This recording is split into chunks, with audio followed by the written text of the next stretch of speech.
Hi, everybody. This is Jose Palomino with another episode of the Revenue Throughput Podcast. And our guest today is Justin Quinn, CEO of Focused on Machining. It's a machine shop based in Colorado, but when he tells the story, you realize it's actually a leading edge idea lived out in a machine shop. And you'll see more as we get into this conversation with Justin. And really, for you, listen closely for things around differentiating in categories that you may not think could easily be differentiated, competing in categories that feels like, boy, against the big guys, how are we going to compete? And more importantly, how to win with better margins. All of that on this episode of the Revenue Throughput Podcast with our guest, Justin Quinn. Let's get started. Well, welcome, Justin, to the Revenue Throughput Podcast. Thank you. I'm excited to be here. Well, Justin, just as always, our listeners know that we always start with our guests, asking them to just give us a brief description of, who they are, their company, and who they serve, and then we take it from there. Sure. So I'm Justin Quinn, president and owner of Focused on Machining, and we're a very small aerospace job shop outside Denver, Colorado, and we really specialize in kind of the quick turn market, 3-4 weeks time frame. Okay, so and that just a special note to our listeners, as longtime listeners know, we like to interview industry experts, people who specialize in something around the marketing strategy, sales continuum, and then we love to interview owners. And this is an owner interview here. We're going to get into what it's like to live the dream, not just tell somebody how to live it, but actually living the dream. So Justin, one thing in our prior conversations that we had was just the observation about being small. Now you're small, but you're growing. Yes. So that, and we hear manufacturing is dead in America. There's no manufacturing, which is not true, but people believe that, right? Sure. And it's tough to be small when you're competing with such, many larger companies. What has been in your mind the secret, the 1, 2, or 3 things you've been mindful of doing since you acquired the company and decided to grow it? So really growth for us is founded on, how are we different, right? I've attended many seminars, events, and just talked with other shop owners, and so many of machine shops market the same and they talk about the same topics, right? It's always about quality and delivery, and those things are very important. But to a customer or to a buyer, it's how are you different from the other shop? And that's kind of where we identified our niche in that quick turn environment. So many shops, everybody's busy right now. Manufacturing is not dead in America. In fact, it's probably booming more than ever. So much of supply chain has changed in the past 2 years. There's so much manufacturing going on. So we really refocused our niche on trying to serve the quick turn market, because companies like Amazon have changed our culture, right? Where the expectation of everybody is to click a button and get something as quick as possible. And so we really strive to achieve that in the manufacturing space. And so what that means for us is we're a small lot, production manufacturing shop. So our average lot size is 10, 15, 20 pieces. We're very rarely do we make 1,000 of anything. We have some of those jobs, but our bread and butter is that 10, 15, 20, and they repeat, right? We might do a monthly, quarterly, semi-annually, but we get the opportunity to make those same 10 pieces, multiple times a year. So that's what I mean when I say small lot production. And serving that niche has really been really proved to be valuable to us, because there's so many new startup companies that need manufacturing, especially in the space industry. When we talk about companies like SpaceX, everybody knows SpaceX, but not a lot of people know that there's probably 1,000 other companies doing very similar things to them. All of these companies need manufacturing capabilities, and as they engineer and design, they need a part as quickly as they can get it to test their idea and see if it works. And then if it works, they're going to make 5 units, and they're going to test 5 units before they go into larger production. So that's where we come in. We really lend ourselves to working with engineering teams, designing new products, or very early on in the production stages to help vet their ideas. Well, it's interesting. I was watching on Netflix. There was a little a little documentary on Bill Shatner going up. I think it's Blue Origin, right? So that's the Yes, Amazon sir. version of that.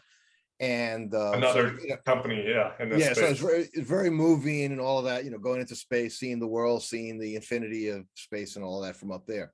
But what was interesting is, as I looked at the camera angles inside the capsule, you realize there's nothing inside that capsule that's off the shelf. Like everything there has to have been manufactured very precisely to a specific engineering spec. Is that the kind of world you live in? Oh yeah, yeah. Part of our marketing strategy is we identify, so we like parts you can hold in a hand or two hands, right? So our envelopes are small. We don't do big heavy things that need cranes. We like small little parts, and then we identify, when we look at a blueprint, we want 20 or more features on that blueprint. And what that does for us is it heightens our level of competition, right? It keeps us out of making simple brackets and simple parts that any Joe Schmo with a machine in his garage can do, at home. We don't want to compete with those people. We want to compete with very serious, high-end aerospace manufacturing companies. Wow, what I love about that, and this is so, this is classic marketing, right? But in strategy, but the specificity of it. So having worked in and around manufacturing for the better part of the last 20 years, right? So that's pretty much what we focus on, is people who make things, either OEM, where they make a branded product, although they're a small company themselves, they still sell like a branded mixer or some other technology, or contract manufacturing. But usually when I run into contract manufacturers, they're not very specific. It's like, whoever needs us to bend the metal, polish it, weld it, whatever, we'll do it. And you've taken a different tack. You're saying, like, we're actually going to qualify work at the blueprint stage, and just because they're willing to pay us for it doesn't mean we want to do it. Sure.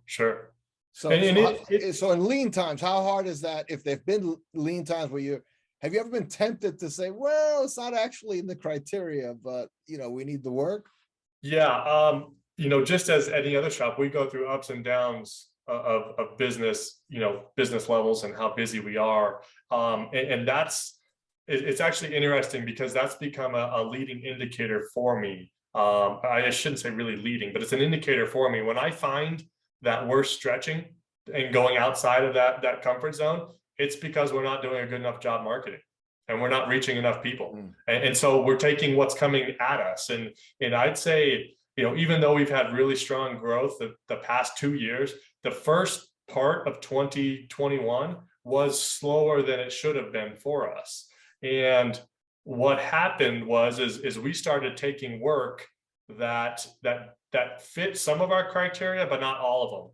And as we started going through 2021 and we started getting busier and busier, we found that work we took on in early January, some of the customers we took on in early January were not a good fit for us, and they were hindering our growth in products that we wanted to be in. So we actually, we completed all the contracts we had, but we actually told the customer, you're just not a great fit for what we're doing.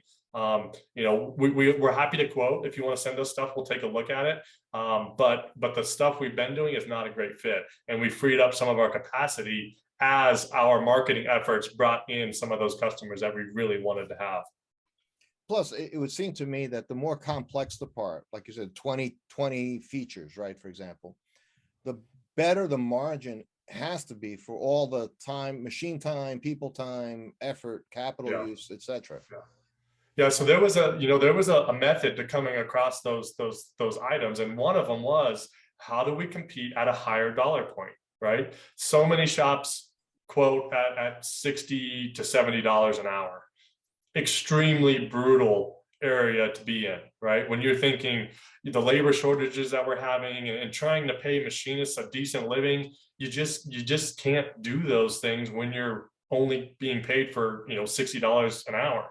So we really strived, how do we get to $100 an hour, 150? How do we get to that level? And that comes with complexity.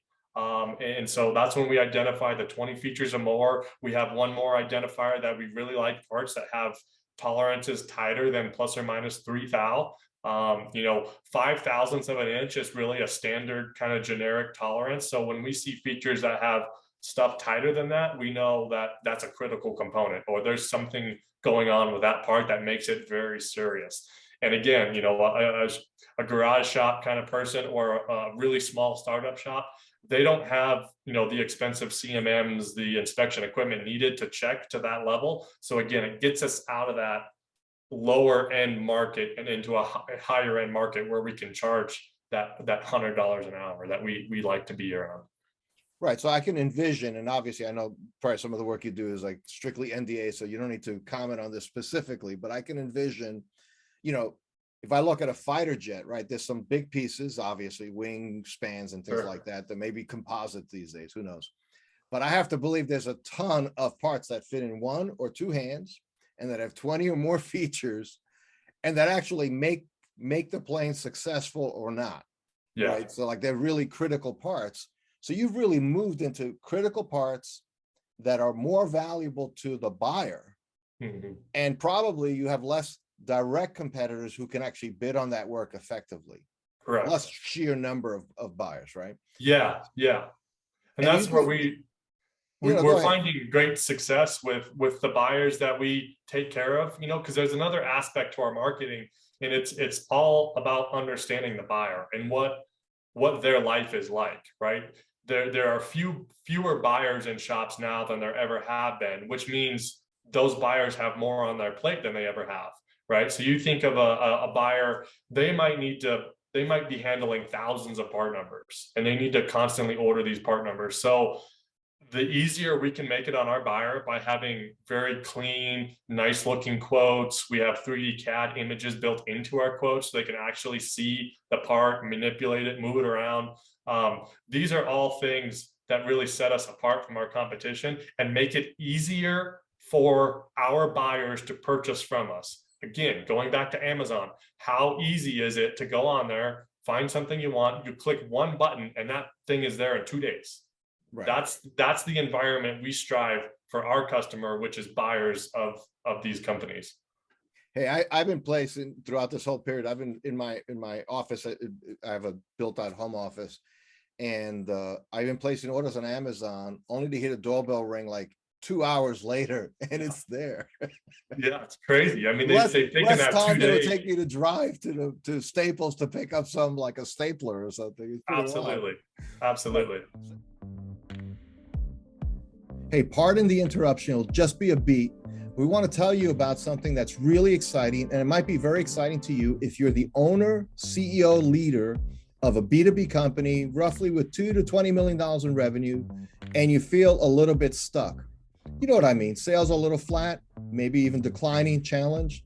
Margins are being squeezed. Sales cycles seem to be lengthening, and lead flow is uncertain.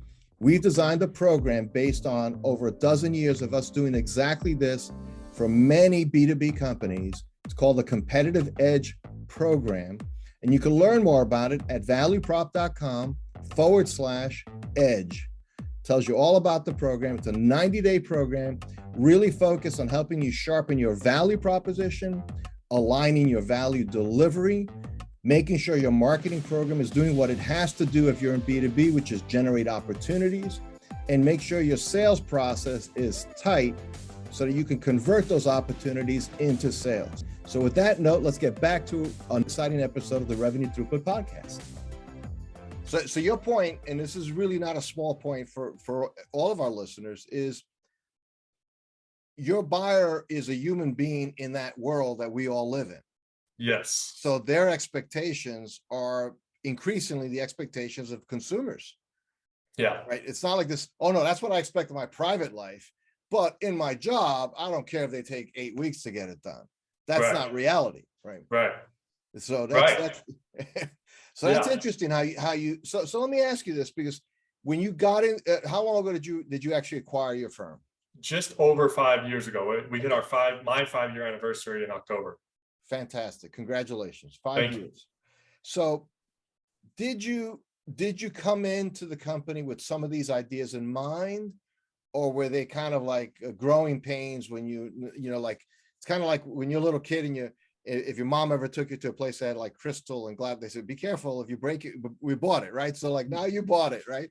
So was it crystal to you walking in what you needed to do, or did it take a little bit of some bumps and bruises getting started and figuring some of this stuff out? Yeah, I would say at a high level, it was crystal clear, right? Like I knew we needed to have a niche. I knew we needed to serve a certain part of the market and be laser focused on that, but I didn't know what. And we spent, just the comment you made earlier about, hey, we'll take anything and everything. That's who we were for 2.5 years after I took over. And we were in that $60-$70 an hour range. And at the end of those first couple of years, you look at the profit and loss, and it's like, holy cow, we just went through all of that stress and energy and effort, and we have a very small bottom line. And it's like, why did we put ourselves through all of that to make, essentially nothing? I mean, it wasn't nothing, but in this business, there's so much capital expenditures, it turns into nothing real quick. So it really took time, and it was just about continuing to serve the customers we had, trying to find new customers. And it was honestly a slow process. I don't know if this is anything you can rush, because I took over an existing company, so it was transitioning from that customer base and that type of work into where we are now. It just took time. So we just were very conscious about analyzing the work we did, analyzing profitability, analyzing how it worked for our equipment, for our people. And we just slowly kind of narrowed it down to, man, we really like a smaller batch. We really like to have a machine tied up for a day and a half per part number. We found that when we had one machine tied up for weeks on end, it really kind of hurt the shop, just because we weren't able to be nimble. We had to say no more often to our customers when we have machines tied up. So it kind of pushed us into that. We like the smaller batch work. And then along with that, we've always been sort of a quick turn shop. When I took over, the shop was really doing a lot of offload work for other shops in town. So we were always kind of that company where shops would come to us and say, hey, we're on a pinch, I need this part in a couple of weeks, can you help out? And so that was already kind of our culture. We just applied it to a different type of product. And the more capable we got, I upgraded equipment, we've got newer machines, we've got more inspection equipment, we've got personnel in inspection now. All of these things just pointed towards more complex parts, higher dollar parts, just getting paid for our time more so than we were with some of the easier work. And the reality is things being made, even pre-pandemic, right? There's just order of things being made are being made more, they're more complex. Everything's more advanced. There's, computerization, expectations of every buyer along the way is things have to have a fit and finish. The detail work is real, and it's a real opportunity. So I love how you did fast experimentation. And I know there's somebody listening might say, well, 2 years. Well, 2 years is very fast for a company that's been around for a while. It felt fast. Yeah, right. And there's just no way to know without knowing, without actually experiencing it, right? So at some point you have to be in the market, testing some ideas out. And then, but here's the thing that I think I'm hearing from your story, Justin, and it's interesting also in connection with perhaps even your staff, your team, is you had to be intentional to say, we want to observe what's working. We want to ask the tough questions. Yeah. Because that's the hardest thing, right? So the business has been around before you bought it. And what happens to a lot of, especially businesses have been around for, 20, 30, 40 years.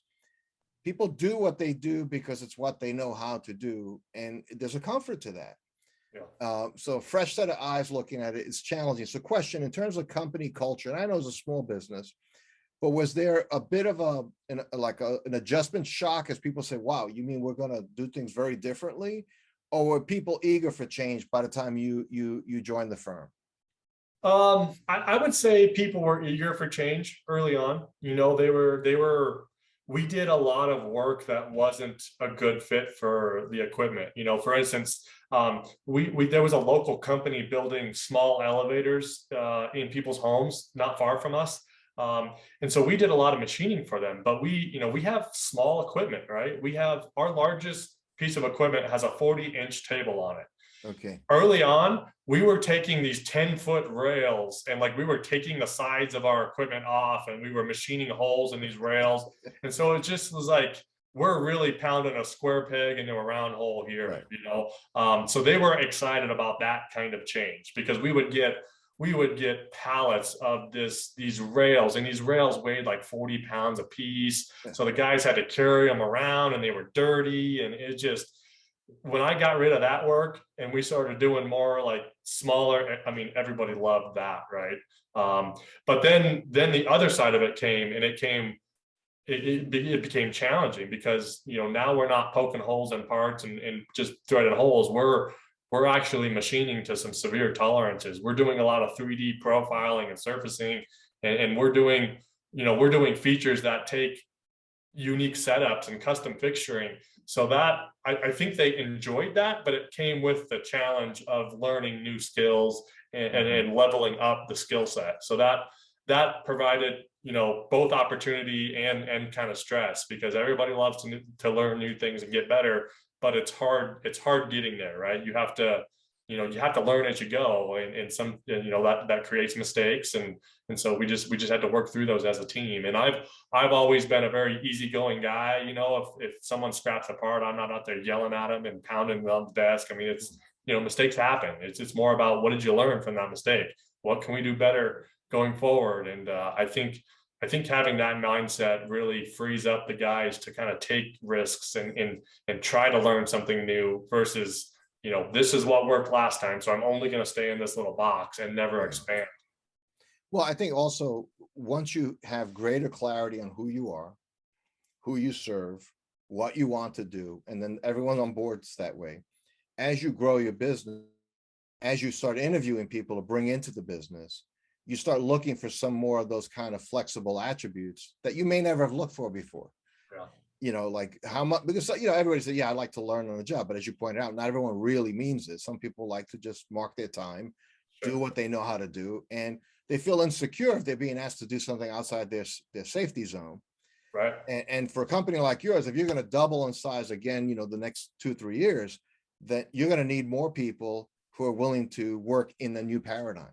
Yeah. So yeah, it's actually, you know, I would suggest for any business owner out there, they really need to know who they are and what they want to be, because that is so freeing as a business owner and as a management team to know we need flexible people. You know, we need people that want to learn. We need people that are young and eager and excited. You know, if we have a candidate that we're interviewing and they're like, I just love doing the repetitive work, right? I love being an operator on a high production work. They may be a fantastic machinist, but they're not a good fit for us and our culture and what we need. So it really helps us boil those things down and really find the right candidates, the right customers, the right vendors. You know, just by knowing that market and that niche we serve helps us select so many things and take so much of that decision work really off of our plate, just because it's easy to fit in a bucket or not.